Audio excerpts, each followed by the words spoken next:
জলপাইগুড়ি লোকসভা কেন্দ্রে বামফ্রন্ট মনোনীত জাতীয় কংগ্রেস সমর্থিত সিপিআইএম প্রার্থী দেবরাজ বর্মনকে সঙ্গে নিয়ে মঙ্গলবার শহর জলপাইগুড়িতে ভোট প্রচার করলেন মোহাম্মদ সেলিম। এদিন শহরের নেতাজি পাড়া থেকে একটি মিছিল শুরু হয়ে শহরের বিভিন্ন পথ পরিক্রমা করে। পাশাপাশি এদিন প্রার্থীর সমর্থনে একটি জনসভা অনুষ্ঠিত হয় কদমতলা সংলগ্ন মাদ্রাসা ময়দানে। জনসভায় প্রধান বক্তা হিসাবে উপস্থিত ছিলেন সিপিআইএমের রাজ্য সম্পাদক মোহাম্মদ সেলিম। এছাড়াও উপস্থিত ছিলেন জীবেশ সরকার, জেলা বামফ্রন্টের আহ্বায়ক সলিল আচার্য, জলপাইগুড়ি জেলা কংগ্রেস সভাপতি পিনাকি সেনগুপ্ত সহ অন্যান্যরা। জনসভায় বক্তব্যে সেলিম বলেন, এবারের লোকসভা নির্বাচন সাধারণ নির্বাচন নয়, অসাধারণ। এছাড়াও তিনি আর কি বললেন শুনুন। চাকরি প্রার্থীরা চাকরি পাচ্ছে না, যে কোনো জায়গায় যখন যাওয়া হচ্ছে জওয়ান ছেলে মেয়েরা সব পড়াশোনা করে বসে আছে ধর্নায়, বাড়িতে ছোটখাটো কাজ করছে, ডেলিভারি বয় হচ্ছে, অথচ স্কুলে মাদ্রাসায় শিক্ষক নিয়োগ হচ্ছে না। যা কিছু হয়েছে এসএসসি বলুন, টেট বলুন, বামফ্রন্টের আমলে বছর পর বছর হতো, এখন দাঁড়িয়ে কোনো নিয়োগ হচ্ছে না। শিবকুমার বলল বিশ্ববিদ্যালয় পর্যন্ত, প্রাইমারি থেকে SSC, MSC, school service commission, মাদ্রাসা service commission, college service commission, বিশ্ববিদ্যালয় সমস্ত নিয়োগে, এমনকি পুলিশে নিয়োগ হচ্ছে না।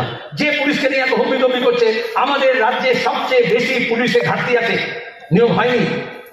সিভিক ভলেন্টিয়ারকে কাজ করাচ্ছেন, শুধুমাত্র রং বেরঙের পোশাক দিয়ে দিলে, হাতে একটা লাঠি ধরে দিলে, নাকে একটা কাপড় বুঝে দিলে, রাস্তার মোড়ে মোড়ে 2 টাকা, 4 টাকা, 6 টাকা, 8 টাকা সব রেট করে দেওয়া হয়েছে। আর সেই টাকাগুলো যখন দেওয়া হচ্ছে, ওই সিভিক ভলেন্টিয়ারদের উপর রাগ হচ্ছে। ওদের উপর রাগ করে কি হবে? ওরা তো আসলে টাকা কালেক্ট করছে, তারপরে ওটা থানার আইসি থেকে, এসপি থেকে, আইজি থেকে এঘাট ওঘাট ঘুরে কালীঘাটে যাচ্ছে। সমস্ত দুর্নীতির টাকা কালীঘাটে গিয়ে জমা হচ্ছে। আর আমরা যখন বলছি মোদি এত চিৎকার করছো দুর্নীতির বিরুদ্ধে, তাহলে কালীঘাটে গিয়ে দেখতে না কেন কালীর চালের নিচে কত কোটি টাকা আছে? পাথর বান্ধবীর ঘর থেকে যত টাকা বেরোয়, অনুব্রত চালকল থেকে যদি এত টাকার গাড়ি বেরোয়, জাতিপ্রিয় মল্লিকের কাছ থেকে যে বেরোয়, ছোটখাটো তৃণমূলের নেতাদের কাছ থেকে যা বেরোচ্ছে, এমএলএদের কাছ থেকে যা বেরোচ্ছে, ওটা তো 25%। তো মমতা ব্যানার্জি ভাগ করে দিয়েছিলেন, খাও কিন্তু 75% কালীঘাটে দাও আর 25% নিজের কাছে রাখো, মানে 4 আনা আর 12 আনা। তাহলে এখনো পর্যন্ত যা বেরিয়েছে ওগুলো 4 আনা। আমরা বলছি এই 12 আনাটা বার করতে হবে, তবেই তো 16 আনা ওষুধ হবে, কিন্তু বিজেপি ওই মুখে যাচ্ছে না। আমরা বলছি টালির চালের নিচে কি আছে কালীঘাটে সেটা বার করো, বিজেপি বলছে না।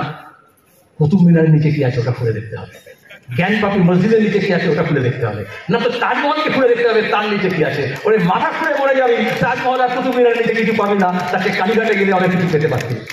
এটাকে বলে পিগি ব্যাগ, একটা প্যাকেটের মধ্যে আরেকটা প্যাকেট ঢুকিয়ে দেওয়া হয়েছে। আর এখন লড়াই কিসের হচ্ছে? বামফ্রন্ট সমর্থিত কংগ্রেস দলের যখন সরকার ছিল মনমোহন সিং এর, তখন আমরা বলেছিলাম আদিবাসীদের জমির অধিকার, জঙ্গলের অধিকার। আমরা বলেছিলাম সাচার কমিটি, সংখ্যালঘু উন্নয়নের জন্য কি করণীয় সেগুলো ঠিক করো। আমরা বলেছিলাম 100 দিনের কাজের আইন। আজকে সবটা উল্টে দেওয়া হচ্ছে। কেন উল্টানো হচ্ছে? মোদি বলবে 70 সাল में कुछ नहीं हुआ, মমতা বলবে 34 সাল में कुछ नहीं हुआ। বেকার ছেলেমেয়েরা যখন কাজ চাইবে, মোদি বলবেন পকোড়া বানাও, মমতা বলবেন তেলে ভাজার দোকান দাও। আচ্ছা, পকোড়া আর তেলে ভাজার মধ্যে কোনো তফাৎ আছে? বিজ্ঞাপনে বলছে বিকাশ, মোদি বলছে না, মমতা বলছে উন্নয়নের জোয়ার। বিকাশ আর উন্নয়নের মধ্যে তফাৎ আছে? আসলে মোদি দেশের মানুষকে হিন্দিতে বোকা বানাচ্ছে, আর মমতা ব্যানার্জি বাংলায় বোকা বানাচ্ছে।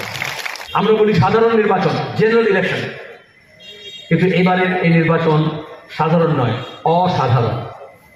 কারণ ওই যে বলে না, 1 নেশন 1 ভোট, এক দেশ এক ভোট, ওরকম বলেছিল জিএসটির সময়, এক দেশ এক ট্যাক্স। এরকম আরো অনেক কিছু বলে। আসলে এটা এক দেশ এক ভোট নয়। বিজেপি বলতে চাইছে এই ভোট শেষ ভোট। এরপরে মানুষের এই সংসদীয় গণতন্ত্র, জনপ্রতিনিধি, নির্বাচিত প্রতিনিধি ব্যবস্থা থাকবে কিনা তা ঠিক হবে। আমরা আমাদের 190 বছর ব্রিটিশ সাম্রাজ্যবাদের বিরুদ্ধে স্বাধীনতা আন্দোলন করেছি। সেই আন্দোলনে আমাদের মত ছিল, পথ ছিল, অহিংস পথে হয়েছে, সহিংস পথে হয়েছে, কিন্তু উদ্দেশ্য লক্ষ্য একটাই ছিল, দেশটাকে স্বাধীন করতে হবে।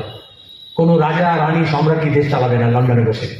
আমরা সবাই রাজা আমাদের এই রাজা রাজত্বে, সেই জন্যই তো গণতন্ত্র। কিন্তু এখন সেই গণতন্ত্রকে ধ্বংস করা হচ্ছে।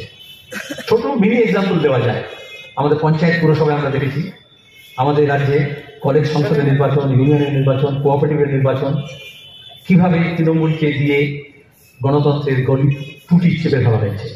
মিথ্যা মামলা পুলিশকে দিয়ে দেখানো, ভোটের আগে ভোট করে নেওয়া, নির্বাচনে প্রার্থী হতে পারবে না, প্রচার করতে পারবে না, মিছিল মিটিং করতে পারবে না, এগুলো সব ছিল প্র্যাকটিস। গোটা দেশে গণতন্ত্র টুটি চেপে ধরার আগে আরএসএস কংগ্রেস ভেঙে তৃণমূল তৈরি করলো। বিজেপি বলল কংগ্রেস মুক্ত ভারত, তৃণমূল কংগ্রেস বলল বিরোধী মুক্ত বাংলা। আর এই জন্যই উনি বললেন লাল ঝান্ডাকে শেষ করব, কংগ্রেসকে শেষ করব। কাকে নিয়ে আজকে দাঁড়িয়ে নাটক করে বলা হচ্ছে যেন বিজেপিকে আটকাবে তৃণমূল। বিজেপি ছিল স্বাধীনতার পর থেকে, জনসংঘ হোক, আরএসএস হোক, বিজেপি হোক, এই বাংলার মুখে কংগ্রেসের সরকার ছিল, বামফ্রন্টের সরকার ছিল, বিজেপিকে খুঁজে পাওয়া যেত। দোকানে গেলে দেখবেন আপনি যদি সাবান কেনেন, কোম্পানি বলে একটা শ্যাম্পু স্যাচেট ফ্রি পাবেন। আপনি যদি শ্যাম্পুর বোতল কেনেন, একটা ছোট সাবান ফ্রি পাবেন। ওরকম যারা তৃণমূল কিনেছেন তারা বিজেপিকে ফ্রিতে পেয়েছে। Disclaimer. This channel may not promote any violent, harmful or legal activities. All content provided by this channel is meant for an educational purpose only.